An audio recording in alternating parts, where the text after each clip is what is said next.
Oke, baik. Selamat siang. Hari ini kita akan membahas modul tutorial 2. Yang modul tutorial 2 itu yang berkaitan dengan energi potensial, potensial listrik, serta kapasitor dieelektrik.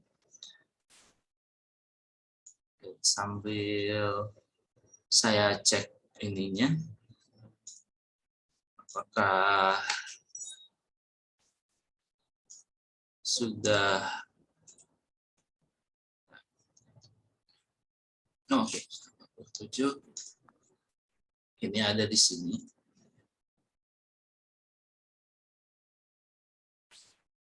Ini modul tutorial.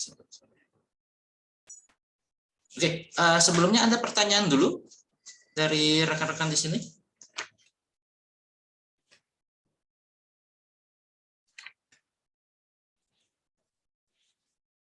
Pak, izin bertanya, Pak. Ya, silakan. Untuk UTS nanti materinya sampai mana? Oh, belum belum ada penentuan ya. Tapi biasanya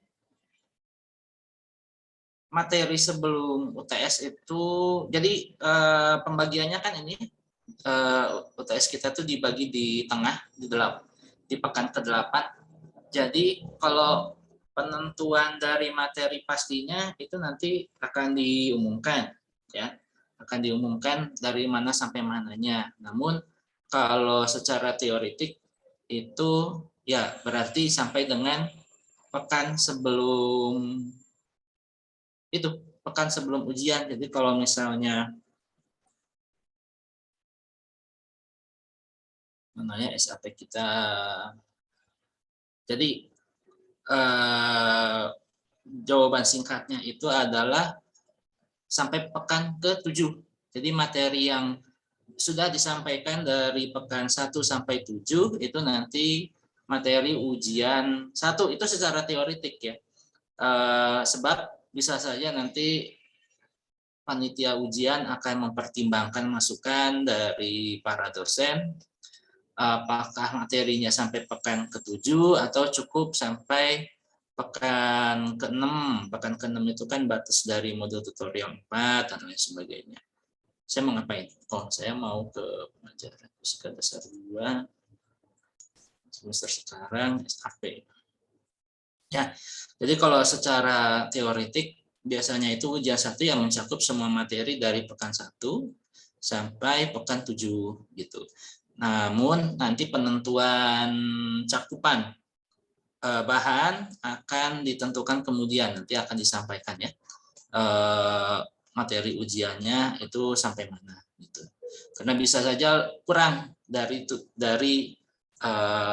pekan ke-7, jadi bisa saja sampai pekan ke-6 gitu ya, atau pekan ke-5 gitu ya. Namun kalau secara teoritik itu sampai pekan ke-7, sehingga nanti ujian keduanya topiknya itu mulai dari pekan 9 sampai pekan ke-14. Seperti itu untuk yang ujian 2. Sedangkan untuk ujian 1 itu dari 1 sampai 7. Oke, semoga menjawab pertanyaan. Ada pertanyaan yang lain, silakan.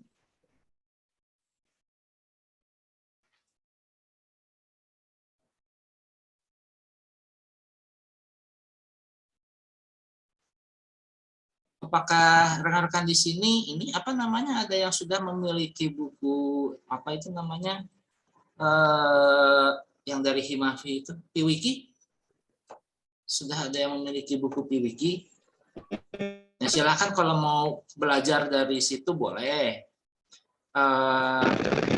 Namun yang harus dicatat adalah jangan dipercaya 100% solusinya gitu ya. Kalau soalnya relatif sama gitu ya, relatif sama soalnya, namun untuk solusinya itu jangan 100% dianggap sebagai yang betul, karena solusi yang dimiliki itu bukan resmi dari prodi fisika bukan dari bukan dari versi resmi prodi fisika, karena kami tidak pernah tidak pernah mendelegasikan atau menyerahkan apa itu namanya ya hak cipta itu kepada Himavi ya, sehingga soal mungkin sama ya, namun cara penyelesaian atau solusi agak mungkin berbeda, berbeda gitu ya, berbeda karena kami sendiri tidak pernah menyerahkan hak cipta solusi soal sebetulnya kepada Himavi seperti itu. Jadi tapi sebagai bahan belajar silahkan. Namun kalau Anda mempelajarinya seperti waktu persiapan SBMPTN dan lain sebagainya, sebaiknya jangan begitu karena aculah semua yang Anda pelajari itu baik itu konsep dan ininya dari buku referensi ya. Jadi kalau misalnya Anda ingin paham ininya terkait dengan konsep dan juga penjelasan detailnya, silahkan mengacu ke buku acuan. Bahkan kadang-kadang di kuliah pun karena penyampaiannya mungkin dirasa terlalu cepat atau terlalu lambat, maka ada hal yang mungkin tidak tercover gitu ya. Sehingga bahan belajarnya jangan melulu hanya dari buku Piwiki. Nah, itu solusi cepat tapi karena ininya tidak resmi ya, karena solusinya itu bukan yang kami yang membuat, maka jangan dipercaya 100%. Anda harus tetap mengacu ke buku acuan untuk melihat, untuk mengkonfirmasi apakah yang dijawab di buku Piwiki itu sudah tepat. Oke, pertanyaan yang lain silakan. Silakan. Ya, kalau ujian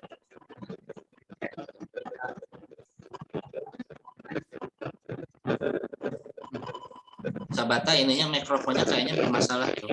Kalau mau di chat silakan, mau diketik boleh. Ini kira-kira ya, sudah bisa. UTS 1 itu nanti online atau offline Pak kira-kira? Jadi gini, karena ada situasi yang ini ya, yang dinamis, dan arti gini, karena ada penyebaran virus yang terjadi dalam beberapa pekan ini, maka ujian itu tetap di pekan ke-8, namun untuk mata kuliah matematika, fisika, dan kimia itu sudah di planning akhirnya tidak lagi luring tapi daring. Ya. Namun informasi lengkapnya akan disampaikan nanti oleh tim ujian. Ya. Nanti informasi lebih lengkapnya akan disampaikan oleh tim ujian. Jadi rencana awal yang tadinya itu akan luring itu menjadi daring karena mengikuti perkembangan situasi terkini terkait dengan penyebaran virus. Oleh karena itu, apabila nanti akan ada kuis bersama untuk fisika, silakan dipantau ya. Kalau misalnya ada, karena KBF itu sendiri kan untuk trial dan juga untuk komponen nilai kuis Anda ya. Itu nanti dipantau. Kapannya itu kita tunggu keputusan dari tim ujian, karena kami harus berkoordinasi dengan TPB, penanggung jawab mata kuliah matematika dan juga fisika supaya jadwalnya tidak memberatkan. Untuk mata kuliah TPB yang lainnya silahkan ditanyakan, karena mungkin yang bukan Mafiki mungkin ya, ini saya tidak bisa sebagai perwakilan untuk mata kuliah yang bukan Mafiki. Bahkan saya juga sebetulnya tidak punya mata kuliah matematika dan kimia, tapi untuk yang fisika dasar itu dijadwalkan menjadi online atau dalam jaringan kembali ya, mengingat situasi pandemi. Nah, nanti teknis ininya ada nanti ujiannya menggunakan aplikasi apa dan lain sebagainya, itu nanti akan disampaikan dalam waktu yang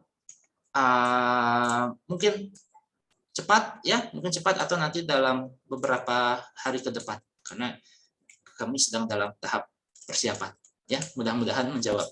Kalau dari ini apa namanya dosen matematik dan kimia bagaimana? Katanya sih ini Pak, infonya dijadwalkan daring juga, apa yang info pengawasannya itu nggak jadi gitu, jadi dibatalkan. Iya, iya, iya.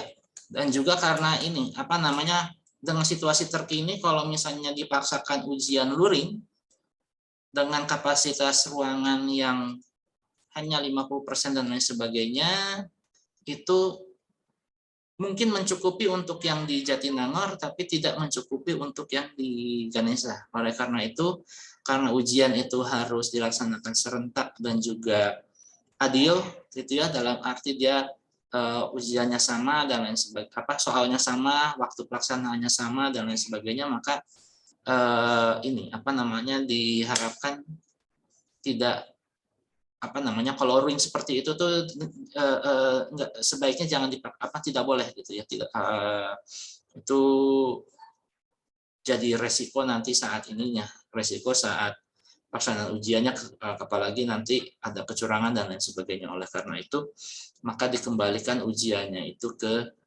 daring.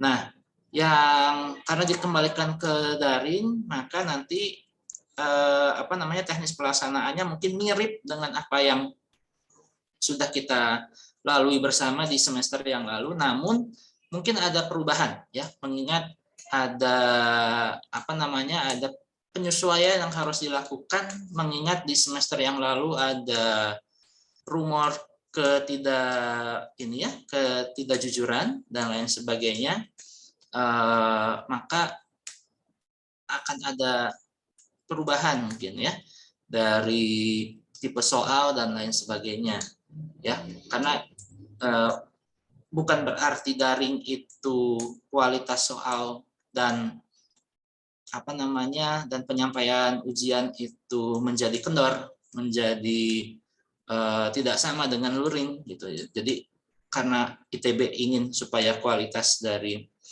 apa hasil ujiannya itu merepresentasikan hasil belajar, maka ininya apa namanya tidak boleh ada yang apa namanya yang direduksi ya dari kualitasnya itu, sehingga apabila ada indikasi kecurangan seperti yang terjadi pada semester lalu, maka semester depannya harus ada perbaikan atau perubahan. Nah, sehingga pada semester ini mungkin akan ada perubahan dari sisi soal ya, dari sisi soal dan sebagainya. Namun info lebih lengkap kita tunggu dari tim ujian. Silakan pertanyaan yang lain sebelum kita mulai. Izin bertanya, kalau misalkan untuk materi yang kemarin tuh Pak, yang Bapak nulis secara langsung itu loh Pak, yang tentang yang mana? hukum Kirchhoff itu yang kemarin, materi yang kemarin banget disampaikan. Ya. Itu PowerPoint-nya belum diupdate ya Pak? Oh, sudah. Coba kita periksa.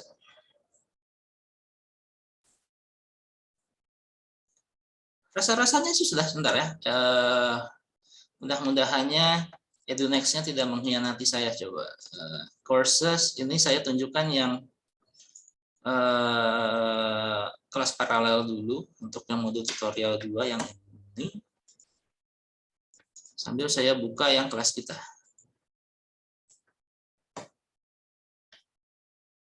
Untuk yang pekan 5. Pekan 5 itu materi pekan. Medan magnet yang ini. Oh, sebentar.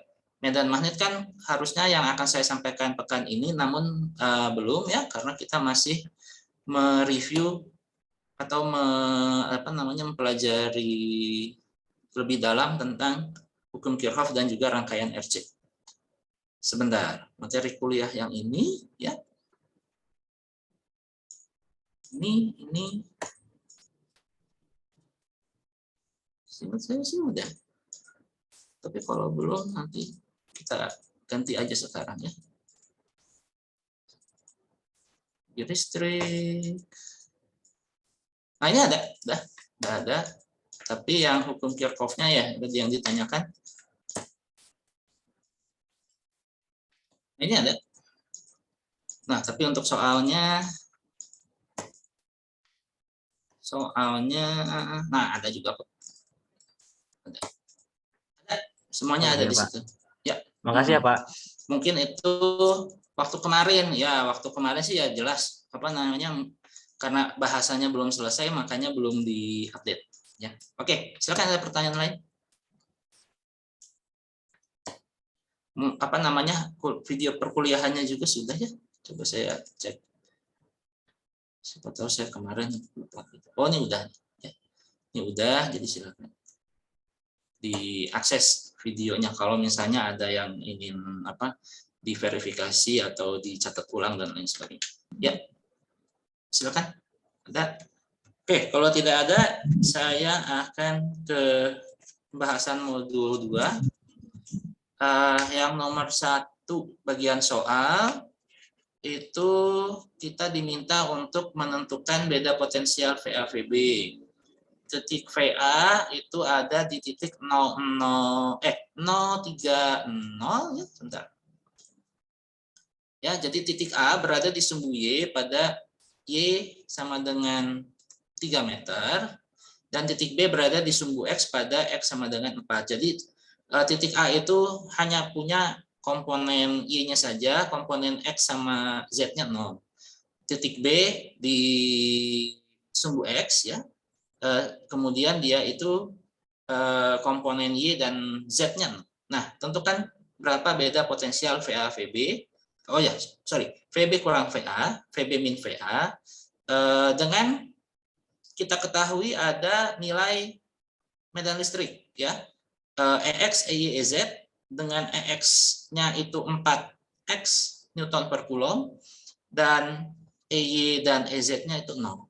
Ya, jadi ini bagaimana kita menerapkan delta V ya. Delta V sama dengan integral dari apa itu?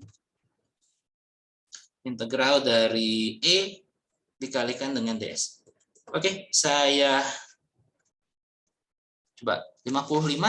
Mudah-mudahan semuanya hadir ya. Saya panggil untuk yang akan menjawab nomor 1 adalah Yasfi Salma Nadira. Ada?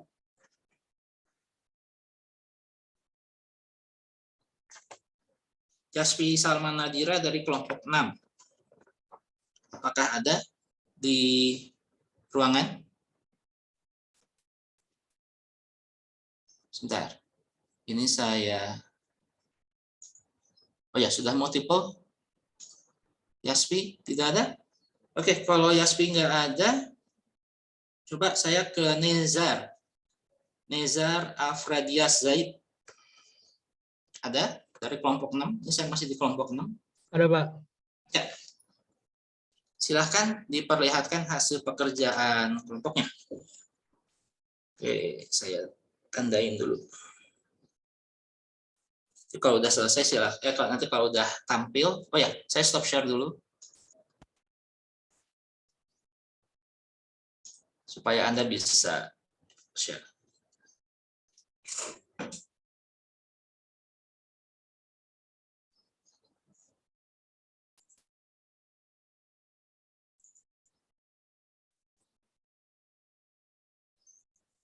Kalau misalnya Nezar ada kesulitan, silahkan teman-teman dari kelompok 6-nya juga dibantukan. Saya izin share screen ya, Pak. Ya, silahkan.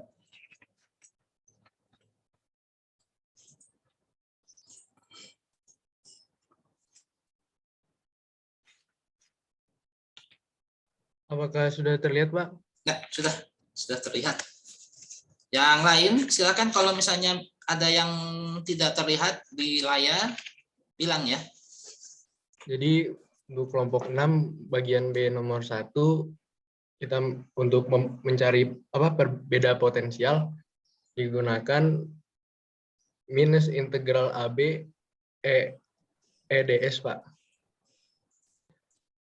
Ya, betul. Lalu Silakan. dimasukkan E-nya itu karena di X sama dengan 0, dan yang kedua di X sama dengan 4, jadi batasnya dari 0 sampai 4, lalu 4X dx diintegralkan menjadi 4/2 X kuadrat. Dimasukkan angka batasnya 0 dan 4 sehingga didapatkan hasil min 32 volt, Pak. Ini 32 volt ya. Yang dihitung dari EX dx diintegralkan. Jadi ds-nya S itu kan singkatan dari distance gitu ya. S itu apa ya? Apa namanya bahasa Inggrisnya saya lupa. Yang menyatakan perbedaan jarak gitu ya, menyatakan jarak atau jumlah bukan jumlah beda jarak gitu ya, beda jarak antara satu posisi dengan posisi yang lainnya. Di sini kita lihat bahwa dia hanya EX saja yang perlu kita integralkan karena EY dan EZ-nya adalah sama dengan 0. Sehingga demikian. Nezar bisa dimatikan dulu ini PowerPoint-nya. Jadi kalau mau yang komplit ya, kalau komplit misalnya Anda nanti udah belajar, saya nggak tahu, kalian Anda kan di teknik pangan sama teknik bioenergi, matematika lanjutnya itu bukan materi ruang vektor ya, saya lupa apa itu di kurikulum Anda. Maksud saya ingin menunjukkan seperti ini. Karena kalau teman-teman yang nanti dapat kalkulus 3 sama matematika teknik pasti akan belajar ini, namanya integral lipat ya. Jadi tadi disebutkan bahwa E-nya itu adalah sama dengan EXI tambah EYJ gitu ya. Kemudian EZK. Pak, Kemudian belum tadi share. astagfirullah. Jadi saya monolog. Makasih sudah diingatkan. Share. Oke, sudah terlihat ya? Ya, ini DS adalah sama dengan DXI ditambah DYJ atau P ditambah DZ atau P. Nah, sehingga delta V itu adalah sama dengan minus E perkalian titik DS, gitu ya.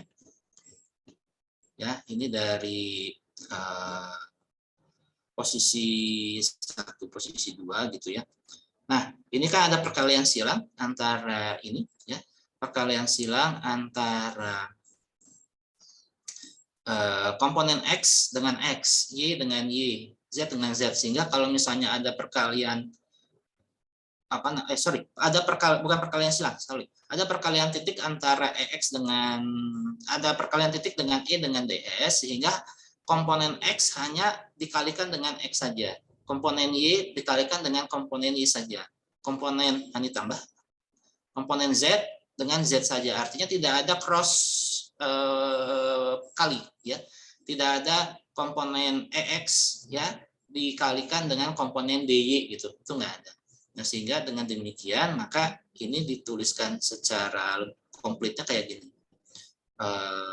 nanti EX DX ya ini ya, kurung ditambah integral E Y DY ya ditambah ini ditambah integral E Z dz kurung tutup, karena gini ya, E dot ds bagi yang belum tahu ini adalah hasilnya adalah ini kan, ini dikalikan dengan ini ya, ini ketika dikalikan dengan ini itu 0, makanya nggak ada, makanya yang hanya akan memberikan komponen yang memberikan hasil itu adalah hanya perkalian EX dengan DX, di mana perkalian I topi dengan I topi itu hasilnya 1 karena dia faktor satuan, sehingga dari sini kita dapatkan E DX tambah E, ini ada X-nya, ada Y-nya,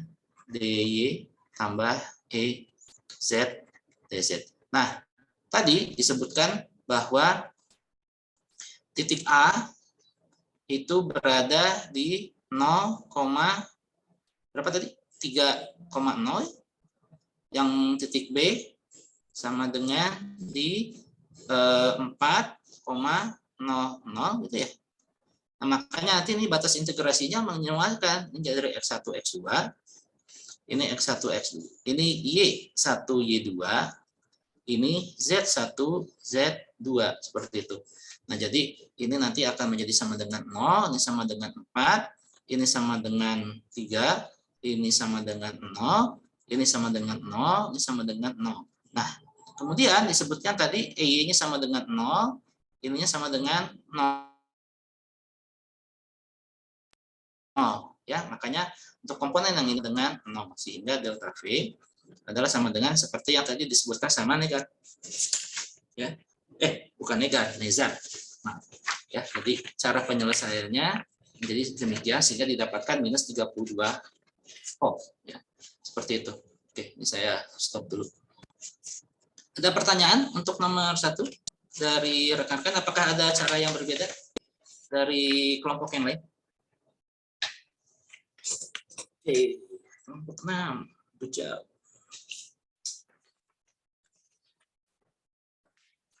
Kalau tidak ada, kita ke nomor 2 ya. Bentar. Nomor 2.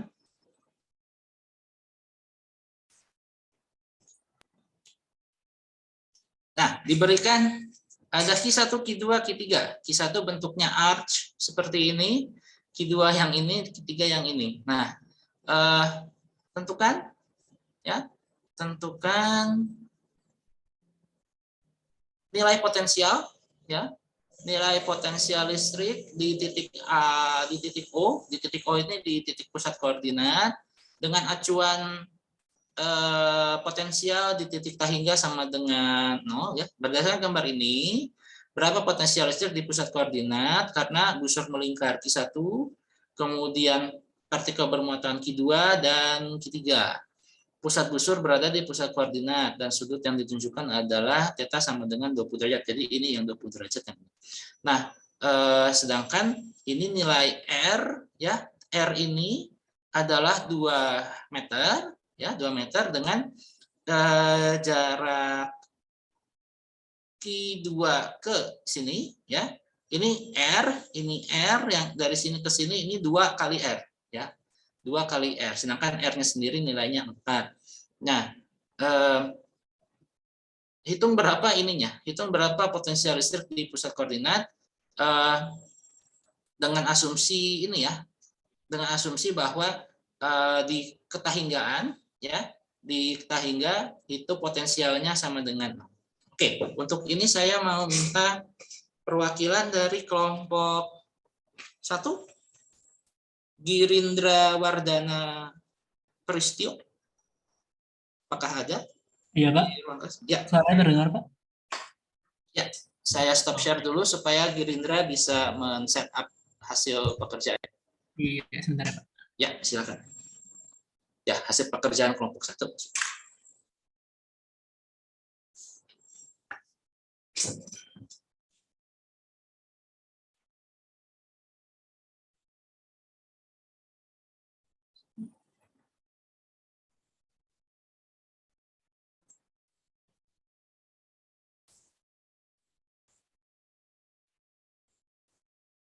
Ya, silakan.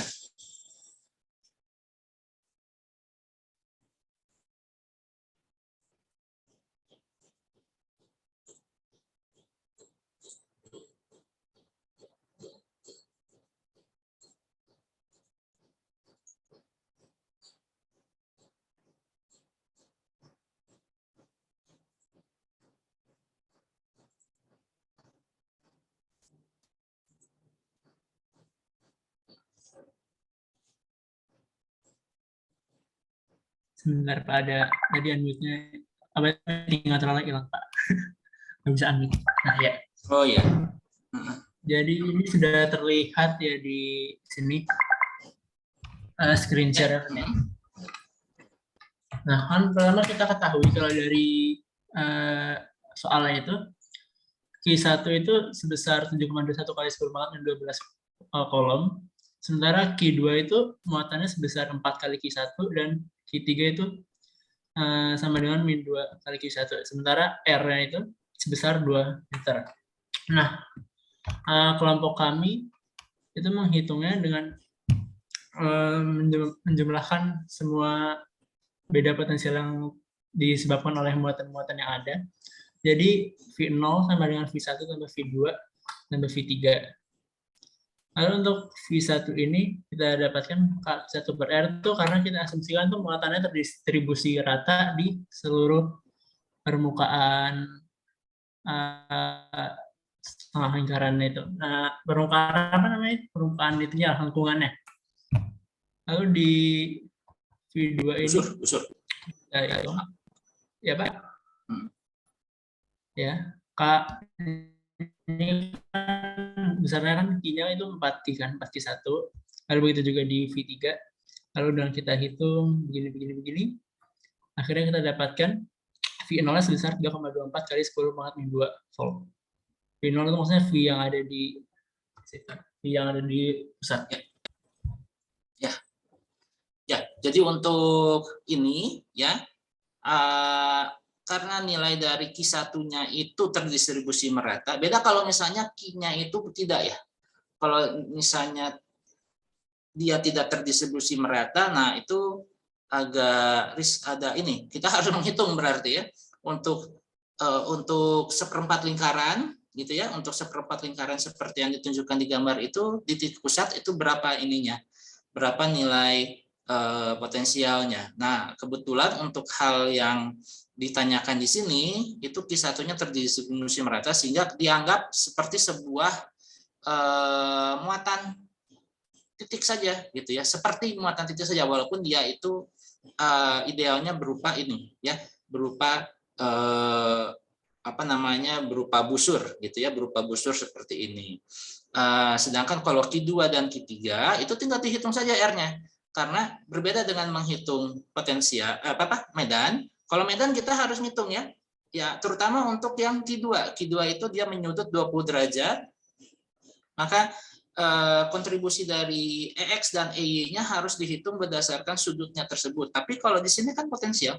Potensial itu kita tinggal hanya memasukkan jarak absolut ya, jarak absolut dari atau nilai dari vektor posisi dari Q2 terhadap titik pengamatan, yaitu di situ ya, di titik origin atau di titik pusat koordinat itu. Makanya penyelesaiannya seperti yang disebutkan oleh Girindra dan juga rekan-rekan di kelompok 1 bahwa penyelesaiannya hanya seperti penjumlahan jabar dari muatan titik gitu ya. Namun tentu saja di sini ada beberapa modifikasi karena nilai Q1, Q2, Q3 berbeda dan juga R-nya juga berbeda. Namun nanti totalnya didapatkan 3,24 kali 10 pangkat min 2 volt seperti itu. Nah, kalau di kelompok yang lain ada yang berbeda? Terima kasih Gerindra. Silahkan ditutup share-nya. Ya, Pak. Ada yang berbeda? Ada yang coba-coba menggunakan setengah lingkaran atau seperempat lingkaran? Coba, kalau saya penasaran ya. Materi kuliah. Oh ya, ini saya belum share. Saya mau buka ini dulu. Buka materi yang terkait beda potensial. Itu untuk yang muatan kontinu ya. Sebentar. Muatan kontinu yang ini. Oke, sekarang baru saya share.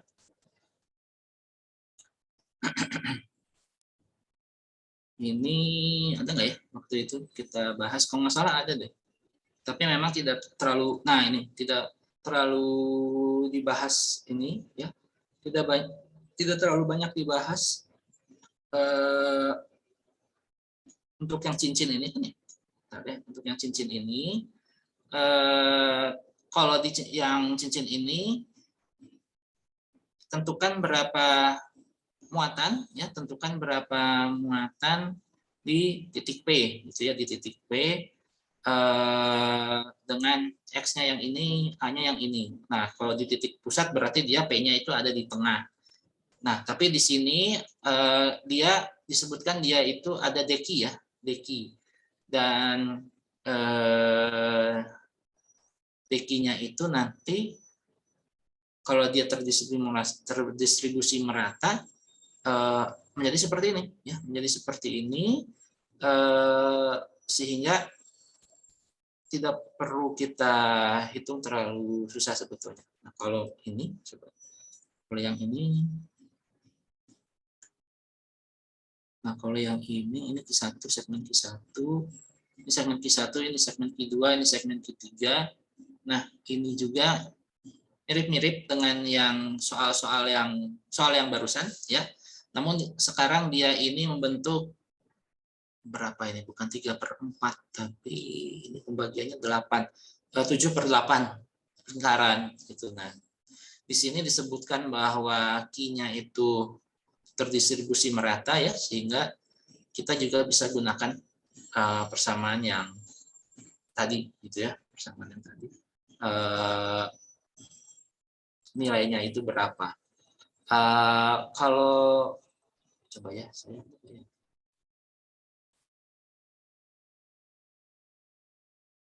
ya, jadi untuk penyelesaian yang model-model apa namanya yang model-model busur seperti itu memang idealnya nggak terlalu sulit ya, asal dia si distribusi muatannya sepanjang itu sudah ketahuan nilainya sekian gitu ya, nilainya sekian.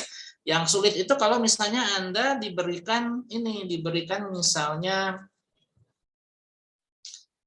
Anda diberikan nilai justru bukan Q-nya langsung tapi berupa itu apa namanya deki gitu ya, atau ini kalau misalnya apa itu namanya, kalau misalnya deki apa namanya di soalnya ini, untuk persoalan yang ini mana tadi cincin, untuk persoalan cincin yang ini misalnya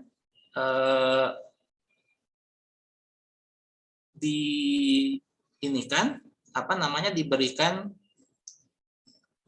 apa itu nilai ininya apa namanya sigma gitu ya, sigma apa lambda, karena ini kan apa cincin bermuatan, jadi tebal tipisnya cincin itu tidak pengaruh. Jadi kalau misalnya ini saya gambar aja, ini misalnya elemen ini ya, yang deki ini adalah sama dengan lambda DL gitu ya, adalah lambda DL, ini adalah rapat muatan, bukan rapat arus, rapat muatan persatuan panjang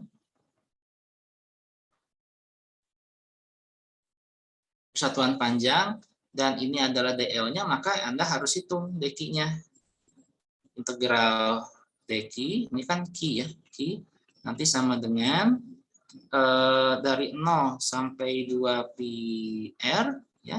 0 sampai 2 pi r ini lambda dikalikan panjangnya. Panjangnya ini kan kalau ini kan pas setengah lingkarannya, ini kan pas satu lingkaran penuh ya, satu lingkaran penuh, maka nanti Q totalnya itu adalah sama dengan 2 pi r ya. 2 pi r, r-nya itu adalah A di sini. Maksudnya ini biar konsisten aja. Sebentar. Dari 0 ya. Jadi ini dari titik 0 sampai total ke sini kan dia satu lingkaran penuh gitu ya. Jadi ini harusnya A, bukan R ya, Ini A, maka nanti hasil totalnya itu adalah sama dengan lambda dikalikan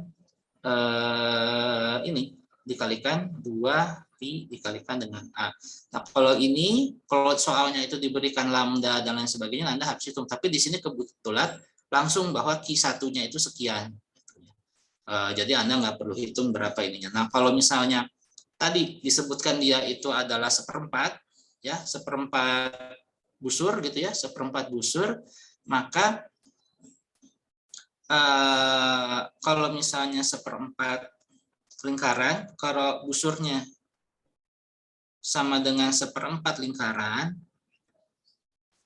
maka nanti Q-nya sama dengan integral dari 0. Nah, ini seperempatnya di sini, ini kali seperempat lingkaran gitu ya, seperempat keliling lingkaran, berarti seperempat dibagi ini berarti jadi setengah pi A dengan lambda dikalikan DL. Nah, ini nanti hasilnya lambda dikalikan setengah pi A ya.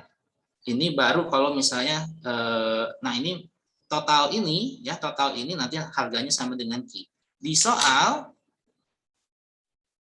kita tidak dikasih lambda ya, tidak dikasih lambda tapi langsung dikasih Q1 gitu ya. Langsung dikasih nilai Q1. Jadi persoalannya menjadi lebih sederhana. Menjadi lebih sederhana. Dan juga Q1 ini setiap komponennya ya, baik itu di ujung yang sebelah kanan atas ini sama yang kiri bawah ini, posisinya terhadap titik 0 itu sama ya. Jadi ini R, ke sini R, dari sini ke sini R, dari sini ke sini R, dari sini ke sini R, dari sini ke R. Jadi setiap komponen kalau misalnya Q1-nya ini dibagi deki kecil-kecil, maka setiap komponennya itu akan punya posisi sama dengan R terhadap titik pusat. Oleh karena itu kita tidak perlu menghitung ininya per komponen, maka totalnya saja, dan totalnya sudah diketahui sama dengan Q1. Jadi cara penyelesaian seperti yang tadi rekan-rekan di kelompok 1 itu sudah tepat ya. Jadi ini kembali lagi persoalannya menjadi seperti persoalan muatan titik seperti itu. Oke. Oke, makasih. Kita kasih dulu nilainya. Sekarang kita ke nomor 3 ya. Nomor 3 ini diberikan V ya, diberikan fungsi potensial V sama dengan 2 dikalikan X Y Z kuadrat. Ditanya berapa potensial listrik di titik ini, di titik 3 2 4 ya. Di titik 3 min 2 4 apabila kita ketahui ada potensial listrik di daerah tersebut, nilainya fungsinya adalah 2,0 XYZ kuadrat. Kemudian tentukan ininya besar medan listrik ya. Tentukan besar medan listrik. Jadi hitung dulu per komponen EX, EY, EZ, baru nanti hitung berapa besar. Oke, untuk itu saya mau minta perwakilan dari kelompok 2. Kelompok 2 Aurelia Tedrika ada? Ada, Pak. Ada. Oke, ini sekarang saya stop share dulu supaya Aurelia bisa share screen. Bentar, Pak.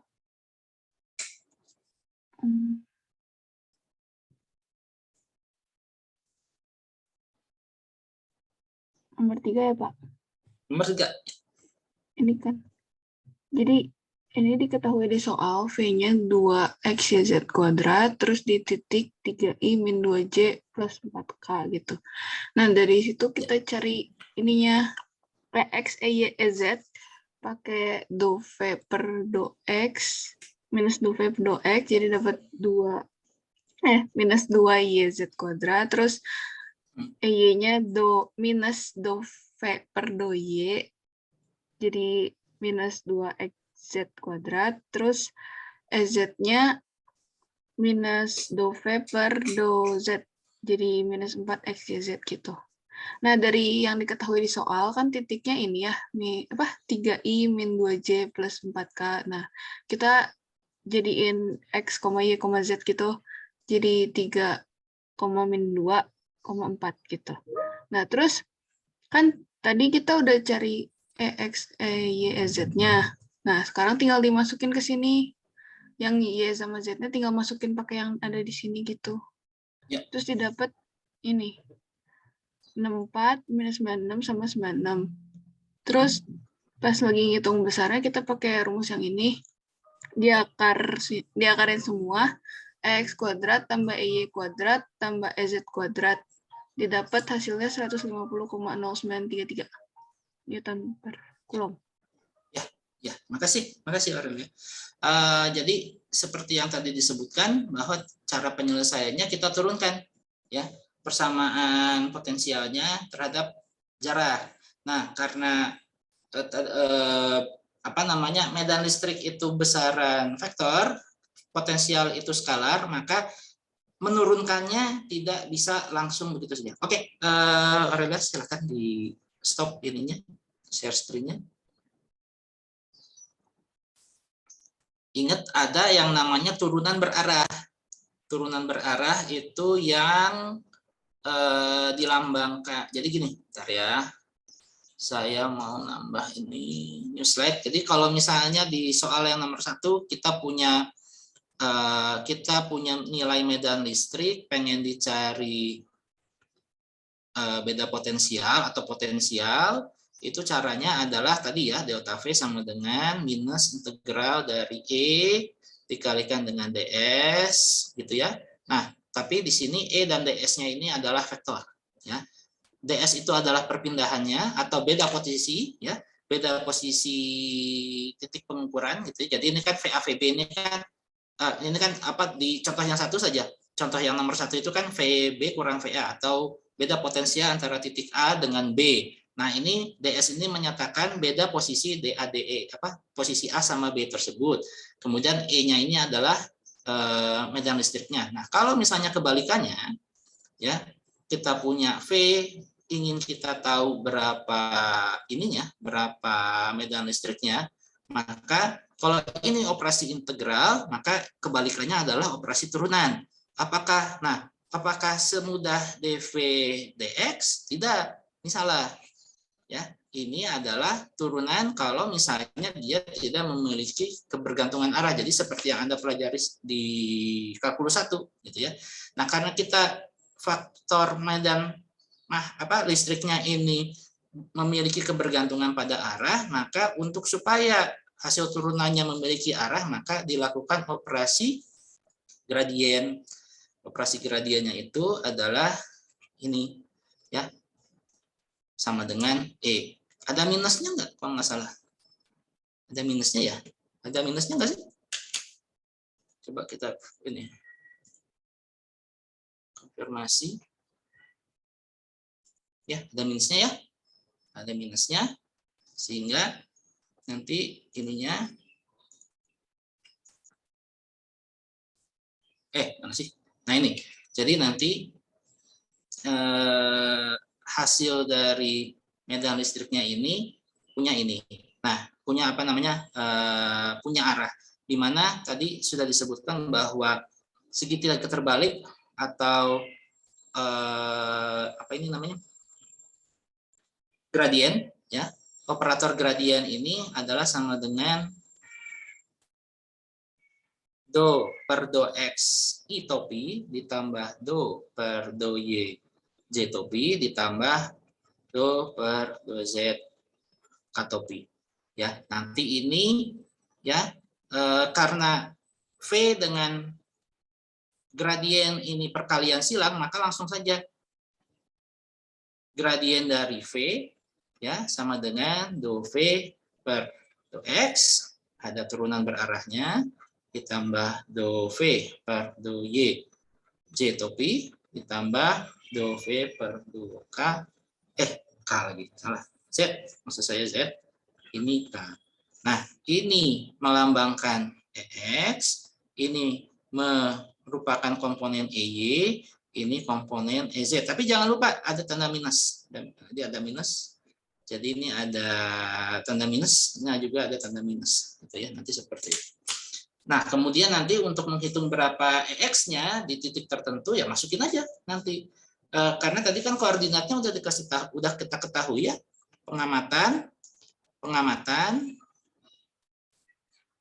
Posisi pengamatan itu ada di R sama dengan 3-2 4 ya. 3-2 4. Min 3 3i ditambah kok ditambah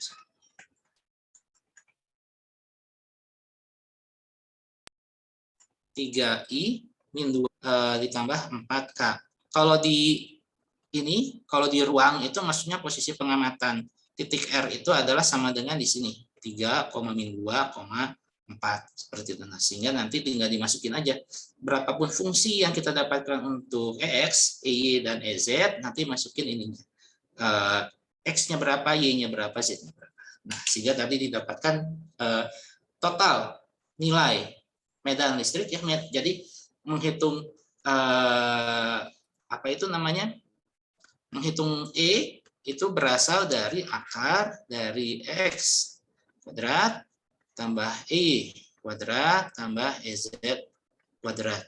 Sedangkan E-nya sendiri, E vektornya sendiri adalah sama dengan EXI tambah EYJ topi tambah EZ K topi. Ya. Tadi didapatkan 150,00 sekian ya Newton per Coulomb. Oke. Saya catat dulu. Ya, tadi Aurelia dari kelompok 2. Terima kasih. Sekarang kita mau ke nomor selanjutnya, tapi saya nggak mau ke nomor 4. Saya mau kita ke nomor berapa ya? Konduktornya ada kapasitornya deh, nomor 6. Nomor 6 saya mau minta Nadia Benita ada? Nadia Beanita dari kelompok Ada, Pak. 7. Ada. Iya, Pak. Ya. Ini soalnya ya, nomor 6, kapasitor plat sejajar punya permukaan melingkar, jari-jari sekian, jarak antar platnya sekian. Nah, hitung kapasitansi dan lain sebagainya. Ini saya stop share. Izin share screen ya, Pak. Ya, silakan.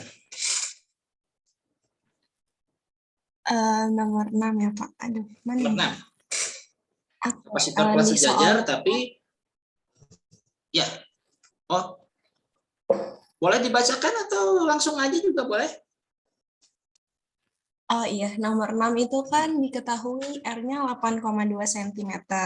Berarti kita ubah ke meter dulu, sama D-nya diketahui dalam milimeter, kita ubah ke meter. Yang ditanya pertama itu kapasitornya. Jadi, cara cari kapasitornya itu epsilon 0-nya dikali A, luasnya dibagi D-nya. Terus nanti ketemu jadinya 1,439 kali 10 pangkat min 10 Faraday. Habis itu yang B ditanya Q-nya, rumusnya itu kapasitornya kali delta V. Nanti tinggal kita, kan udah diketahui di soal, delta V-nya itu 120. Jadi tinggal kita kali kapasitor yang tadi kali 120. Nanti ketemu 1,726 kali 10 pangkat min 8 Coulomb. Gitu, Pak. Ya. Jadi ini adalah persoalan kapasitor plat sejajar. Menghitung kapasitansinya kita tahu dari C sama dengan epsilon 0 A dibagi D. Kalau di kuliah kita sering melihat platnya itu bentuknya ini ya kayak lembaran kertas gitu ya, bentuknya kotak segi 4, tapi sebetulnya A itu tidak harus kapasitor plat sejajar tidak harus bentuknya seperti kertas gitu ya, segi 4 ya. Dia bisa segi 6, dia bisa segi 3, tapi harus sama. Sisi kanan sisi plat positif dan plat negatif harus sama ininya bentuk permukaannya.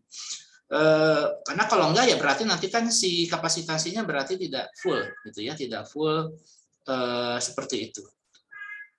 Dan harus dihitung juga ininya ya, nanti ada ada ya medan listrik yang lolos dan lain sebagainya, makanya dibuat plat sejajar itu memang geometrinya itu sama antara plat positif dan plat negatif. Nah, kalau sudah demikian maka kita tinggal menghitung A-nya itu ya bergantung jenisnya apakah berbentuk lingkaran, berbentuk segi 4, segi 6, segi 3 atau apa.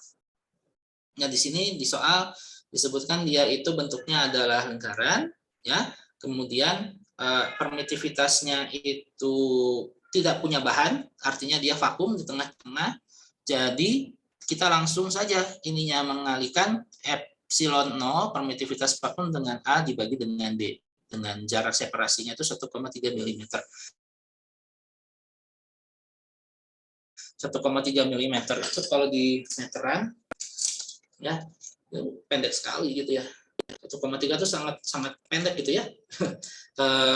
satu ruas jari pun tidak gitu. Jadinya apa namanya bisa dipastikan dia ada pisah ya, ada jarak pisah antara dua belah plat, namun itu apa namanya sangat tipis ya, sangat tipis, dan dia itu sangat apa ya, seperti yang rapat padahal seperti yang menempel padahal tidak, dia hanya rapat saja seperti itu. Nah, sehingga dengan demikian nanti didapatkan kapasitasnya ada 1,4 sekian-sekian kali 10 pangkat min 10 farad ya. Ini kalau mau dijadikan nanofarad juga boleh. Kalau dijadikan nanofarad berarti nanti 0,1439 nanofarad gitu ya. 10 pangkat 10 pangkat nano itu 10 pangkat min 9, betul? Iya, Pak. Ya, itu kalau mau di nanofaradkan boleh. Atau kalau mau di pikofaradkan jadi pangkat min 12 juga boleh. Karena apa itu namanya, kalau di pasaran itu biasanya yang dijual kapasitor itu dalam satuan itu tadi, nanofarad, pikofarad itu seperti itu. Kemudian setelah itu diminta untuk menghitung berapa muatan yang tersimpan. Muatan yang tersimpan itu tinggal mengalihkan yang tadi ya, kapasitasi dengan beda potensial, sehingga nanti didapatkan nilainya 1,7 sekian kali 10 pangkat min 8 kulom ya, min 8 kulom. Oke, terima kasih Nadia. Iya, Pak. Ya, saya ini lagi. Ya, silakan, boleh di ini kan ya. Sekarang kita ke nomor 7. Ya, ada kapasitor yang disusun secara seri dan paralel ya. Di sini tidak ada resistor ya, karena ini kita belum belajar rangkaian RC di sini, jadi belum berkaitan dengan fungsi pengisian dan pengosongan kapasitor. Kita hanya tahu bahwa pada saat saklar ditutup, maka C1, C2, C3 yang tadinya kosong sekarang berubah menjadi terisi gitu ya. Berubah menjadi terisi. Jadi hanya ada dua kondisi, saklar terbuka, C1, C2, C3, C4 kosong. Sedangkan pada saat ini ya, pada saat ditutup, maka C-nya kemudian nanti punya muatan ya, punya muatan. Nah, di sini disebutkan bahwa di titik A ya, di titik A terukur total muatan yang mengalir ya. Total muatan yang mengalir di situ adalah 12 mikrokulom ya. Dan total muatan yang melewati titik B ya, yang melewati titik B atau cabang yang ke C4 itu sama dengan 8 ya. Berarti kalau misalnya Anda tahu berapa muatan yang melewati cabang kapasitor C3, harusnya sudah bisa dihitung berapa muatannya ya. Berapa muatan atau kapasitansi dari itu ya, yang dari C3. Baru kemudian nanti kita hitung berapa muatan C1-nya. Nah, oleh karena itu saya mau minta penjelasan untuk nomor 7. Ya, kelompok 6 sudah, kelompok 1 sudah, 2 sudah, 7 sudah. Sekarang saya ke kelompok 3. Fadilah Iza Zahirah ada? Ada, Pak. Ada. Ya, Suara saya terdengar? Suara terdengar. Ya. Baik.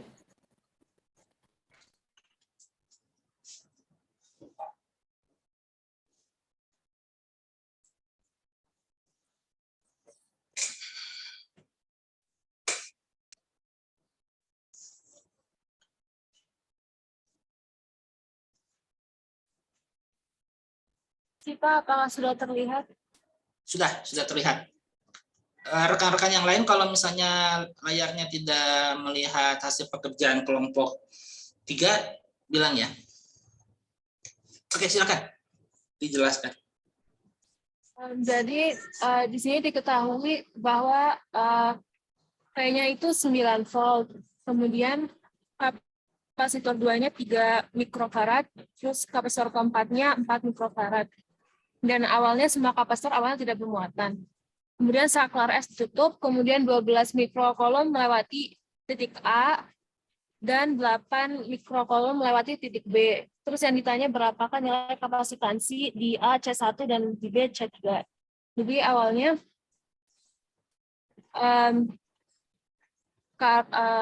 saat 12 mikrokolomnya melewati A, terbagi 2. Jadi ada yang ke B, ada yang ke arah C3. Jadinya bisa dihitung bahwa muatan di 3 itu 4 mikrokolom. Dan karena ini merupakan paralel, jadi muatannya sama. Di kapasitor 4 juga muatannya 8 mikrokolom. Apanya yang sama? Muatannya. Itu di bukan. kertas ada? Iya, yang sama potensialnya. Ya, potensialnya yang sama ya. Nah, karena potensialnya sama, jadi potensial kan sama dengan muatan dibagi dengan kapasitornya, kapasitansinya. Ya. Jadi dengan perhitungan didapatkan kapasitansi di kapasitor 3 itu 2 mikrofarad. Ya. Kemudian untuk mencari kapasitansi di kapasitas 1, dicari dulu kapasitansi totalnya. Iya, kapasitansi totalnya. Terus kemudian didapatkan 6C1 dibagi 6 ditambah 3C1. 6 dari mana? Dari kan kalau misalnya kapasitansi itu kalau seri itu rumusnya 1/C total sama dengan 1/C1 ditambah 1/C2, terus ini ditambah karena paralel, jadi bentuknya ditambah. Ya. Kemudian dilakukan perhitungan, didapatkan 6C1 per 6 plus 3C1. Kemudian dicari C1. Kemudian muatan di sebentar.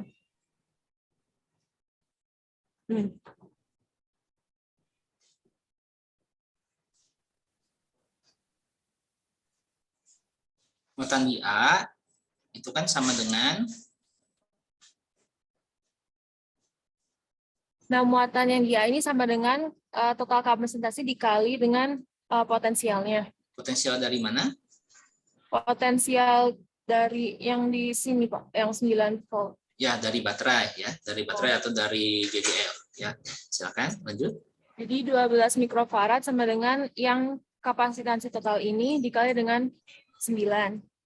Kemudian dilakukan perhitungan sehingga C1-nya didapatkan 4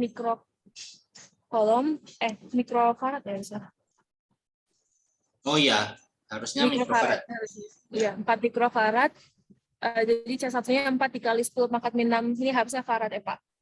Oh ya, baik. Mudah-mudahan pemeriksa PR-nya enggak ini ya. Tapi ini kalau diujikan, kalau salah satuan dan dosennya teliti, nah itu bisa disalahkan. Hati-hati ya. Jadi harusnya jawabannya udah betul ya, udah betul. Kalau di ujian itu ya, sekarang Anda ujian kembali lagi ke daring ya. Kalau kalau ujiannya itu luring, biasanya kalau ada tipe pertanyaan seperti, jadi kalau daring kan Anda nggak perlu menulis satuan dan lain sebagainya. Nah, kalau ujian luring itu kalau misalnya udah bagus seperti ini, cara pengerjaannya udah betul jawabannya, nilainya gitu ya, angkanya, tapi ternyata satuannya salah, nah itu ya harusnya dapat 10 jadi cuma 9 gitu. Aduh, ini banget apa. Nah, lain kali jangan salah satuannya. Karena yang ditanya adalah kapasitansi, maka dia harusnya farad atau mikrofarad. Nah, jadi perhitungan QA sama dengan C total V itu, jadi kita itu seperti seakan-akan merangkum 4 buah kapasitor C1, C2, C3, C4 menjadi 1 buah kapasitor. Jadi hanya ada V terhubung oleh kabel, kemudian nanti terhubung oleh 1 kapasitor tunggal, gitu ya. Terhubung oleh 1 buah kapasitor tunggal yang merupakan kapasitor ekivalensi, ya. dari C1, C2, C3, C4. Nah, berarti kita hitung dulu seperti yang sudah diperlihatkan di sini. Jadi dia berupa fungsi 6C1 bagi 6 plus 3C1. Itu adalah kapasitansi totalnya, kapasitansi ekivalennya. Nah, itu adalah kalau kita anggap C1, C2, C3, C4 itu menjadi satu buah kapasitor yang nanti terpasang dengan V. Ya nanti terpasang dengan V. Nah, kemudian ininya, apa itu namanya, tadi disebutkan bahwa jumlah muatan yang melewati A, ya, yang melewati A itu ya berkaitan dengan kapasitansi total sebetulnya, karena dia itu kan ini apa namanya mirip-mirip dengan arus ya. Kalau kita ngomongin tentang arus, harusnya kita ada resistor di sini, tapi di sini kan kita belum ke rangkaian RC ya, makanya kita nggak ngomongin tentang arus. Yang ada itu di sini adalah ada muatan yang melewati A. Jadi yang melewati A itu kan berarti dia ini ya total ya. Seperti saat kita belajar arus yang melewati titik A itu kan adalah arus yang dihitung secara hukum Ohm ya, dihitung secara hukum Ohm, dengan R-nya itu adalah resistor total atau resistor ekivalen dari campuran rangkaian seri dan paralel. Nah, prinsip yang sama juga sama. Jadi A di sini atau Q yang melewati A di sini adalah muatan total. Yang muatan totalnya itu adalah sama dengan 12 mikrocoulomb ya. Coba saya lihat dulu. Ya, muatan totalnya itu yang QA-nya itu 12 mikrocoulomb, maka dengan demikian CA-nya ya, C di titik apa, C titik A itu adalah ininya apa namanya? C totalnya itu dikalikan dengan V. V-nya ini berasal dari baterai ya, dari sumber tegangan. Sehingga atau sumber potensial ya, sumber potensial. Sehingga dengan demikian nanti kita akan dapatkan bahwa nilai C1-nya itu adalah sama dengan 4 mikrofarad ya. 4 mikrofarad atau 4 kali 10 pangkat min 6 farad ya. Jadi satuannya 40. Oke, terima kasih Pak Dila. Sudah ini menunjukkan hasil pekerjaannya dari kelompok 3 sama-sama. Sekarang saya akan ke nomor 9. Ya, nomor 9 berkaitan dengan kapasitor. Oke, saya ini dulu, share screen dulu nomor 9. Oh iya, nomor 8 bonus ya. Karena kami melakukan kesalahan ininya apa namanya, gambar rangkaian kapasitornya harusnya yang ini. Kalau yang di soal itu kan yang berjajar 3 buah kapasitor yang disusun secara seri ya, itu salah. Harusnya kapasitor yang diminta itu rangkaiannya seperti yang ini ya. Dan ini sudah ada revisinya, maka untuk nomor 8 itu bonus ya, bonus. Jadi udah dapat tabungan nilai untuk ini, untuk yang modul tutorial 10 ya. Kalau karena ada kesalahan dalam pemuatan gambar ini. Tapi nanti penyelesaian soal seperti biasa nanti menjelang ujian, solusi dari modul tutorial itu akan disampaikan ya di kelas paralel, sehingga nanti penyelesaiannya akan menggunakan gambar yang terbaru, bukan gambar yang sebelumnya, karena nggak make sense ininya ya, nggak make sense dengan solusi yang sudah dibuat. Walaupun sebetulnya mungkin bisa dihitung ya, walaupun sebetulnya mungkin diantara Anda ada yang bisa ini, ada yang bisa menghitung gitu untuk yang rangkaian 3 buah kapasitor seri itu. Namun sebetulnya ini yang gambar yang ingin diminta gitu ya, sehingga nanti untuk yang nomor 8 ini ya nanti akan disesuaikan dengan gambar yang baru untuk penyelesaian soalnya. Tapi untuk yang sekarang, karena tugas sudah diberikan dan Anda mungkin mengerjakan dengan gambar yang salah, maka ini dibonuskan saja. Oke, tadi saya ingin kita membahas nomor 9 berkaitan dengan kapasitor yang diisi K1 K2 yang disusun secara sejajar seperti ini ya. Jadi di dopingnya itu tepat berada di atas seragam seperti ini. Oke, untuk ini saya mau ke kelompok 8. Perwakilan dari kelompok 8, Jenina Rahma. Apakah ada di kelas?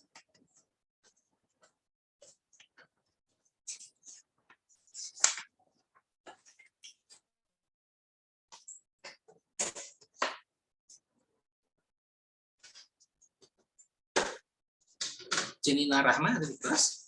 Kalau enggak, saya minta Rediana Adelia, ada? Iya, ada Pak. Rediana. Silakan persiapkan. Ini saya stop share.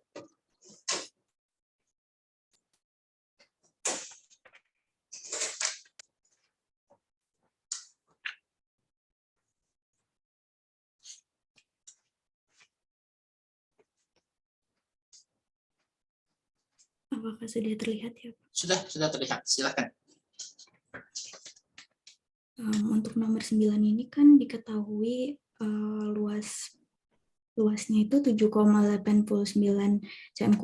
Kita ganti dulu ke meter kuadrat jadi 7,89 dikali 10⁻⁴. Lalu diketahui D-nya atau tinggi platnya yaitu 4,62 dikali 10⁻⁻³ meter. Lalu kita juga dikasih tahu K1-nya konstantanya 11 dan K2-nya 12. Lalu kalau ini saya asumsikan dulu untuk tinggi platnya D1 sama dengan D2, maka nanti D1-nya sama dengan setengah dari D-nya, jadi 2,31 mm. Lalu untuk mencari kapasitansinya pakai rumus gabungan ya. Pokoknya dari rumus kapasitansi dengan tegangan nanti didapatkan C-nya sama dengan Q/ED. Lalu menggunakan rumus yang medan listrik Q/K epsilon 0 kali A. Jadinya nanti dapat rumus untuk mencari kapasitansinya itu K dikali epsilon 0 dikali luasnya per D.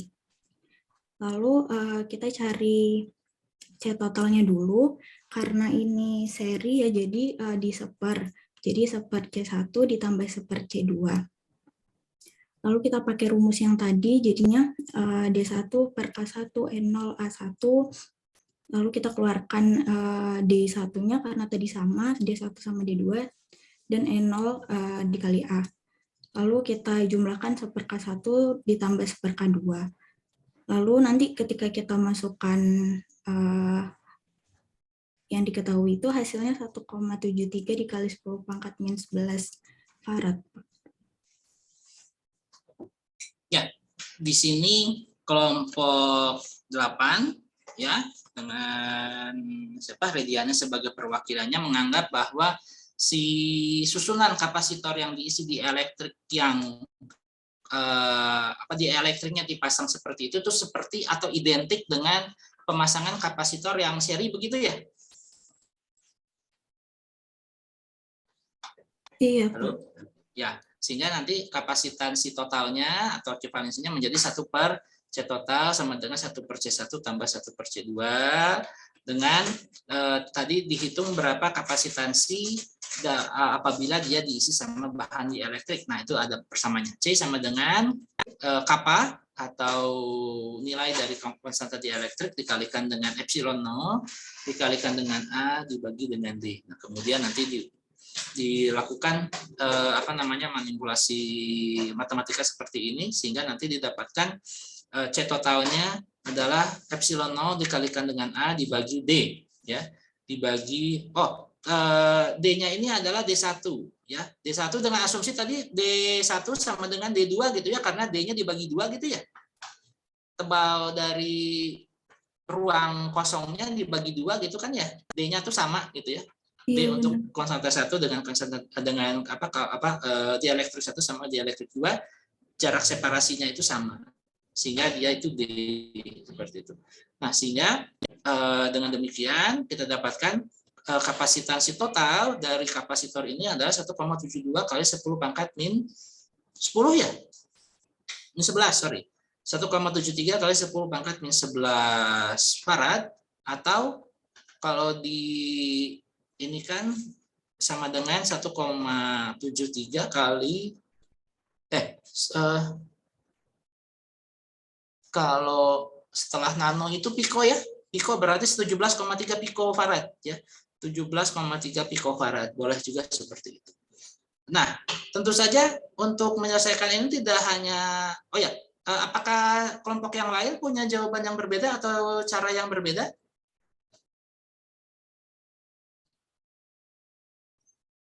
Dengan kelompok 8?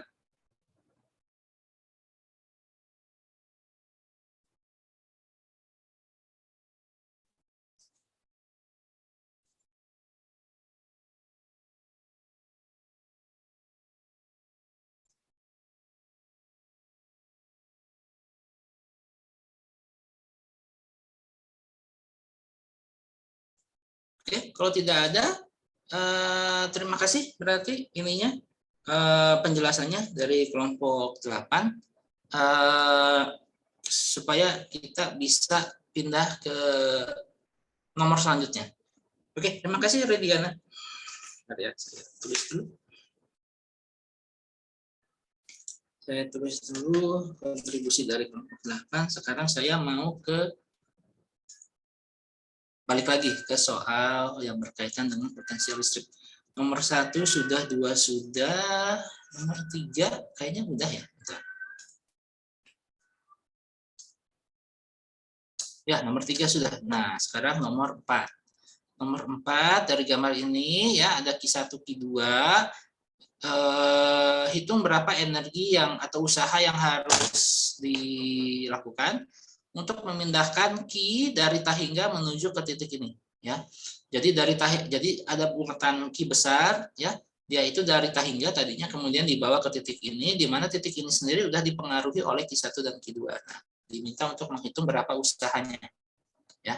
Atau dalam ini lain kita hitung berapa energi konfigurasi dari ini ya, energi konfigurasi dari muatan-muatan ini, singkatnya seperti itu. Untuk soal yang ini saya mau minta perwakilan dari kelompok 4 ya. Pas dengan nomornya kelompok 4 Khalfan Tafi, apakah ada di kelas? Ada, Pak. Ya.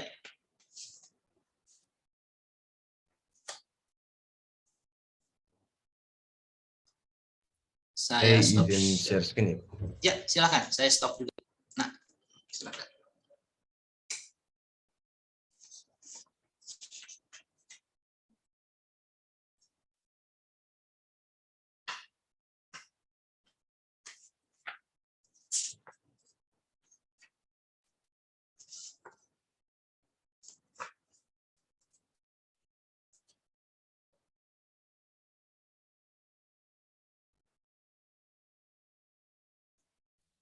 Ini Pak share screen sudah masuk belum ya, Pak? Sudah. Kalau di saya sudah. Mudah-mudahan di tempat yang lain juga sudah. Baik, Pak. Jadi yang pertama kan udah diketahui di soal tuh kalau kita tuh punya Q sama dengan plus 16E, Q1 yang kecil sama plus 4E, Q2-nya min setengah Q1 yaitu min 2E. Lalu kita punya jaraknya D sama dengan 1,4 kalikan 10 pangkat min 2 meter, udah kami ubah ke meter. Sudut yang pertama 43 derajat, sudut yang kedua 60 derajat. Karena yang dicari adalah yang ditanyakan di soal itu adalah berapa kerja yang harus dilakukan untuk membawa partikel. Kan kita ketahui kalau misalnya W itu adalah sama dengan delta EP ya, Pak, atau delta energi potensialnya. Dan di sini kita ketahui kalau delta energi potensial itu adalah sama dengan ini K kalikan QA QB per R. Jadi yang pertama kita harus menentukan R-nya dulu. Kalau saya di R di Tahingga tuh kita dapatkan kalau misalnya Q min Q1 itu tidak hingga juga, dan yang di Q2 juga tidak hingga juga. Lalu kita temukan di R yang di grafik itu Q min Q1 itu sama dengan 2,8 kalikan 10 pangkat min 2, dan Q di Q2-nya, Q min Q2-nya itu sama dengan 1,4 kalikan 10 pangkat min 2. Kita menggunakan yang ini, lalu kita masukkan ke persamaannya sehingga kita dapatkan kalau R-nya itu adalah 3,7 kalikan 10 pangkat min 2 meter. Ini menggunakan vektor saja, Pak, yang rumus vektor itu.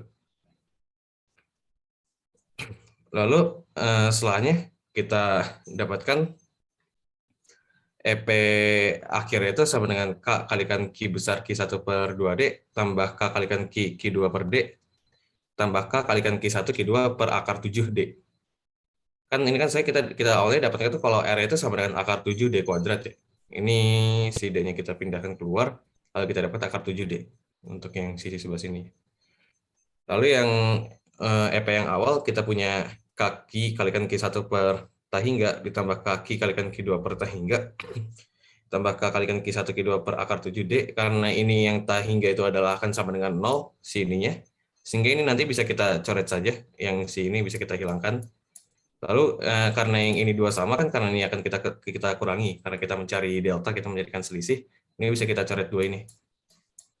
Lalu jadi kita punya kalau saya untuk yang EP akhirnya adalah dua ini, lalu yang untuk EP awalnya hanya yang ini saja.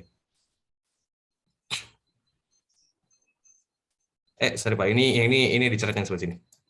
Yang sebelah sini dicoret. Jadi yang kita dapatkan di sini cuma ini dong. Jadi saya kelupaan ini ada sama dengan. Ya. Nah, jadi kita dapatkan kalau saya delta EP-nya itu akan sama dengan Q besar kalikan Q1 per 2D tambah K kalikan Q besar tambah K kalikan Q besar Q2 per D, sehingga kita dapatkan kalau misalnya ini kita keluarkan, si K-nya kan sama, kita keluarkan, terus ininya kita masukkan 2D, terus yang ini kan karena dia masih D, biasa saja, ini kita ubah juga ke 2D juga, sehingga yang ini kita kalikan 2 di atas bagian atasnya, untuk menyamakan. Nah ini kan karena ini kita punya negatif di sini, sehingga ini akan penjumlahan ini dengan ini akan sama dengan 0, sehingga kalikan 0, K kalikan 0 sama dengan 0 Joule, sehingga kita dapatkan kalau misalnya delta EP-nya atau kerja yang diperlukan oleh partikel itu adalah sama dengan 0 Joule. Terima kasih, Pak. Ya, makasih. Halvan. Kelompok yang lain bagaimana?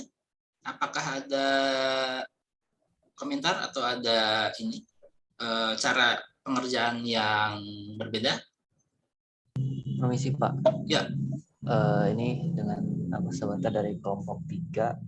Mungkin lebih mau ke mengomentari apa ya, dalam penulisan itu kan kalau di situ ada kayak per tahingga gitu, memang kalau secara kalkulus kita tahu kalau kita ambil limit dari suatu fungsi untuk X dari menuju ke tahinggaan, dia akan cenderung ke 0. Tapi kalau menurut saya kayak penulisannya tuh perlu limit gitu nggak sih?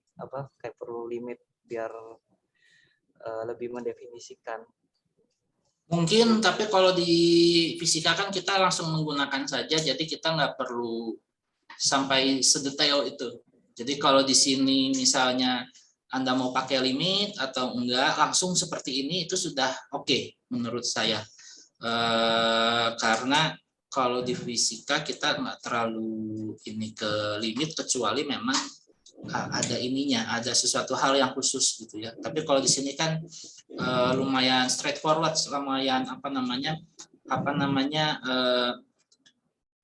straightforward itu apa ya? Lumayan lugas ya, bahwa di di awal itu memang si Q-nya itu berasal dari ketahinggaan, maka R-nya jarak dari Q1 ke Q di tahingga, dan itu bisa akan langsung menghasilkan dia pembagian tahingga yang nanti produknya menjadi 0 seperti itu. Jadi sebetulnya nggak perlu limit untuk soal ini.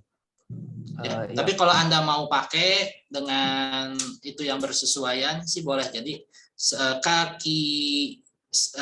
besar Q1 per R, bukan R, seharusnya bukan R, tapi adalah jarak dari Q1 ke Q besar, kemudian satu lagi adalah Q2 ke Q3, jadinya R dengan indeks bawah itu Q, besar Q1, kemudian ada di depannya itu ada limit jaraknya itu menuju tahingga, nah itu baru bersesuaian. Tapi kalau di sini kita langsung terapkan saja, sehingga untuk yang ini sih nggak masalah ya. Sama ini Pak ya, mungkin kalau saya pakai pendekatan lain untuk menjawab soal ini, meskipun memang hasilnya sama dengan Kalvan ya, hasilnya sama, cuman kalau saya itu dengan menggunakan fakta bahwa W itu kan sama dengan Q kali delta V. Oh, sebentar, bisa ini, Sabata bisa share screen? Ini saya pakai HP itu bisa. Oh, pakai HP. Oh ya. Atau temennya dari kelompok 3. Silahkan aja. Kalau ada yang bisa ngebantu. Oh ya, terima kasih ya, Alvan ya. Untuk pembahasan. Ya. Ya, jelas kok, jelas bahwa memang usaha itu kan dari perubahan energi potensial. Energi potensialnya itu kan berasal dari Q dikalikan ini kan, dikalikan delta V yang muncul gitu kan.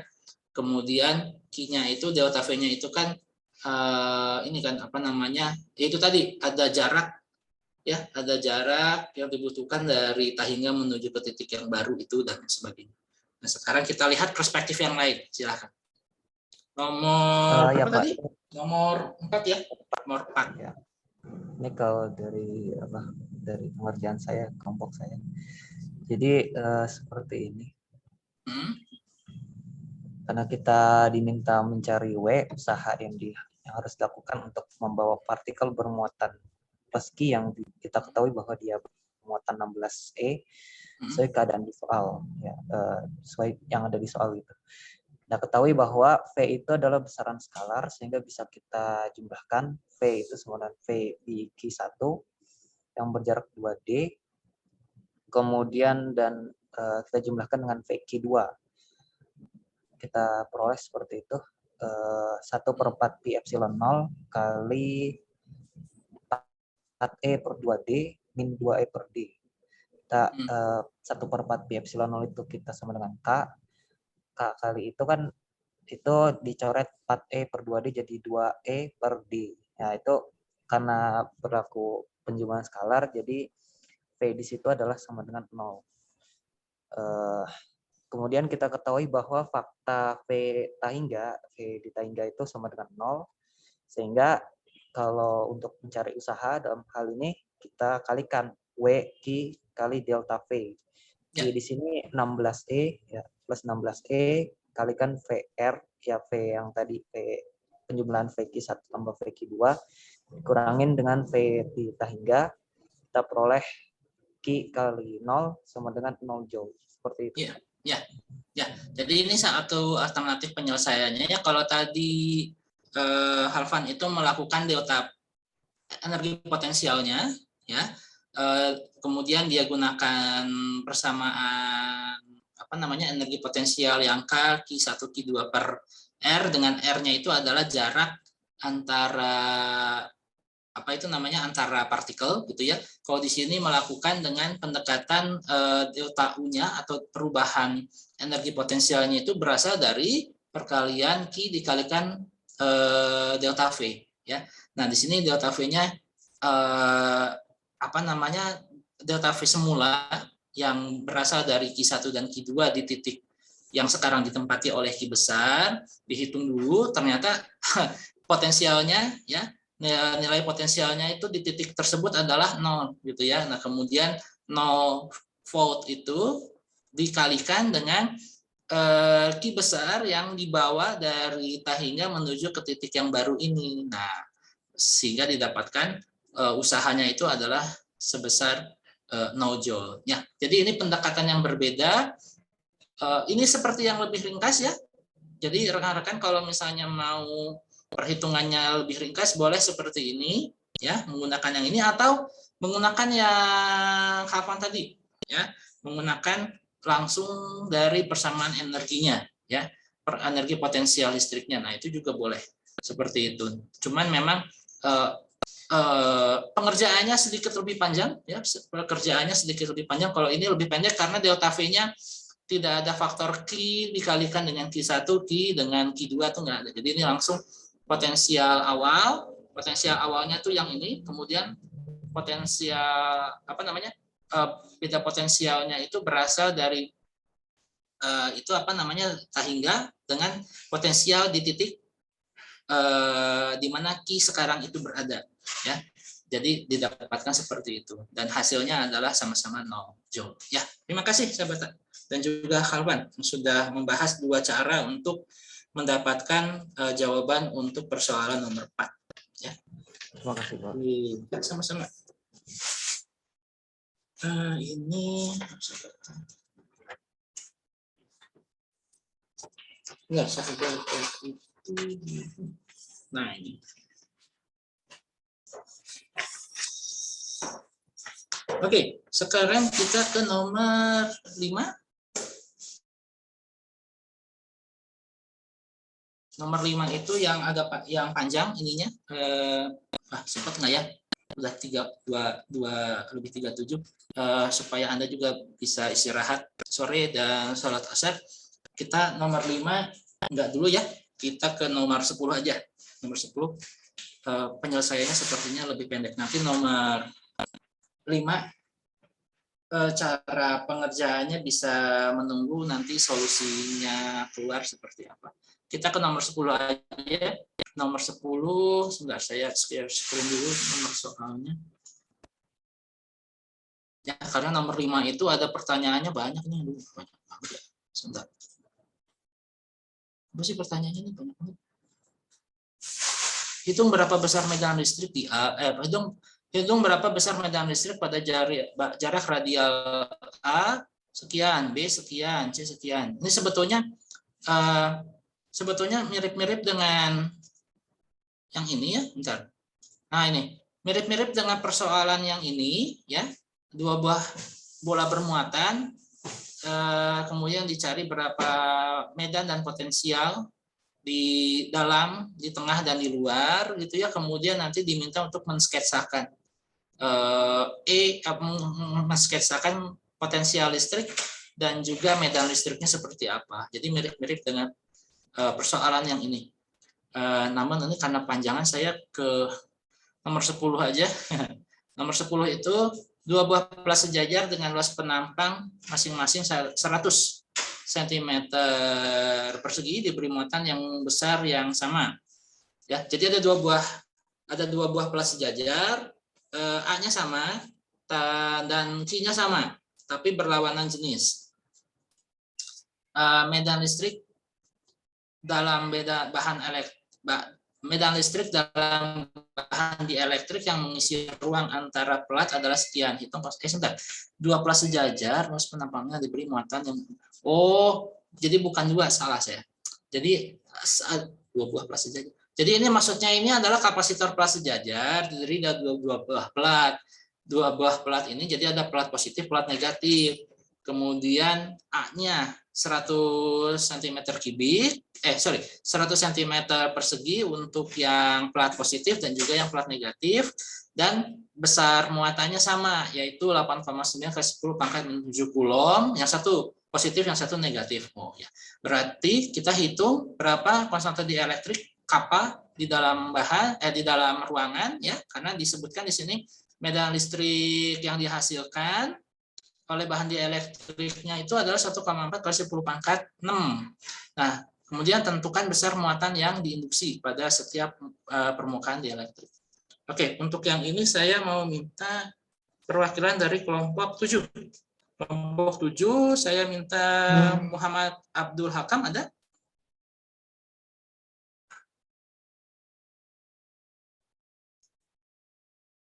Muhammad Abdul Hakam dari kelompok 7 ada? Ya, saya ada, Pak. Ada, ya, silakan. Diperlihatkan hasil pengerjaan kelompok. Saya lagi tidak bisa share screen, jadi minta tolong teman sekelompok ya, Pak. Ya, silakan.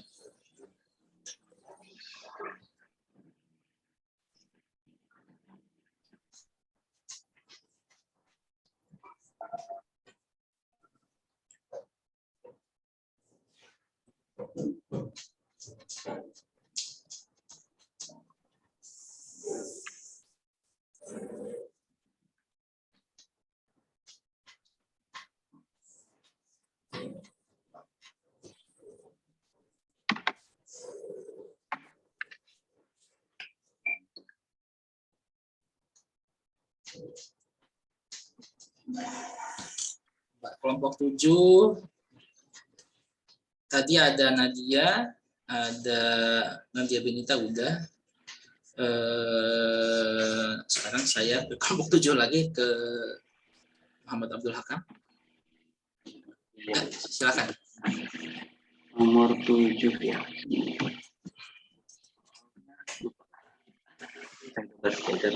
Nampak. Oh, jadi kan kita nggak tahu kalau medan itu akan medan kapasitor yang dielektriknya ada itu akan memenuhi Kak. Langsung di sini kan bisa langsung tinggal dimasukin saja. Dibalik-balikin kita masukin jadi K sama dengan Q per epsilon 0 A langsung dihitung kalkulator 8,9 kali 10 pangkat min 7 12 kali 1,4 kali 10 pangkat min 6 pokoknya demikian dihitung pakai kalkulator hasilnya 7,18 Newton per kolom. Itu untuk yang A.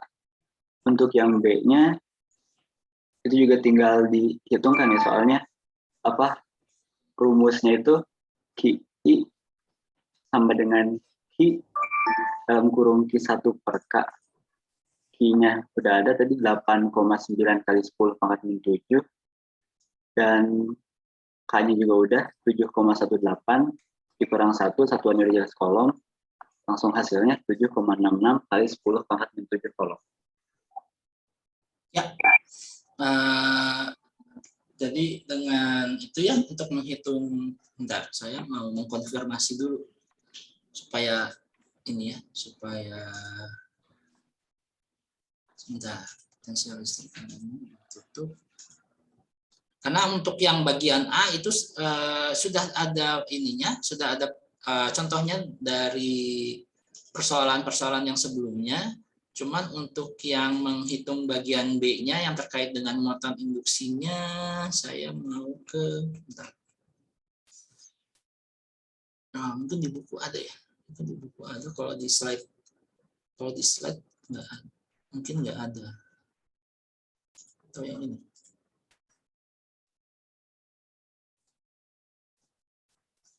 Sebentar.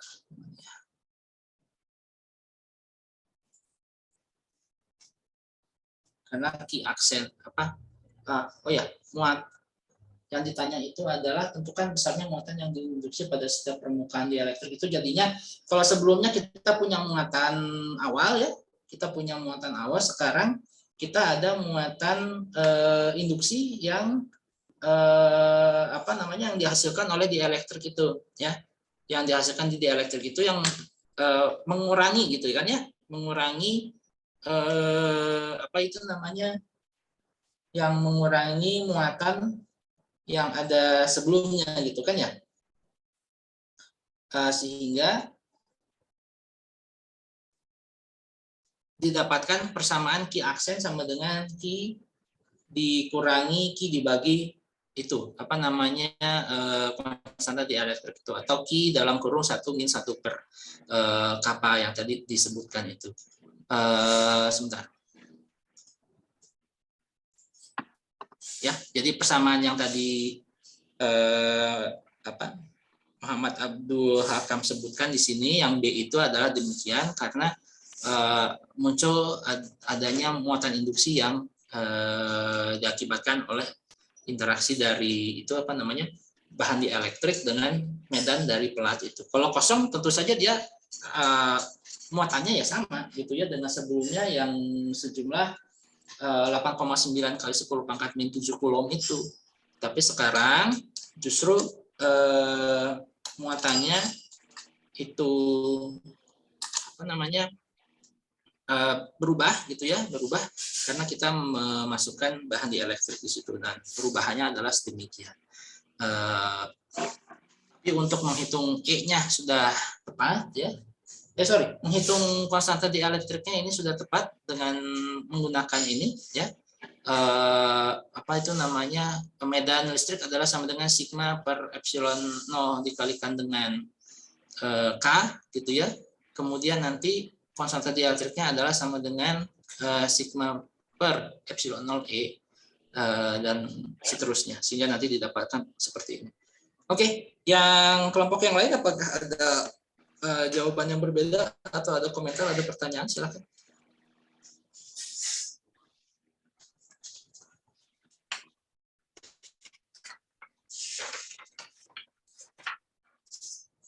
Oke, kalau tidak ada, kita cukupkan saja tutorial kita pada hari ini. Oh ya, terima kasih.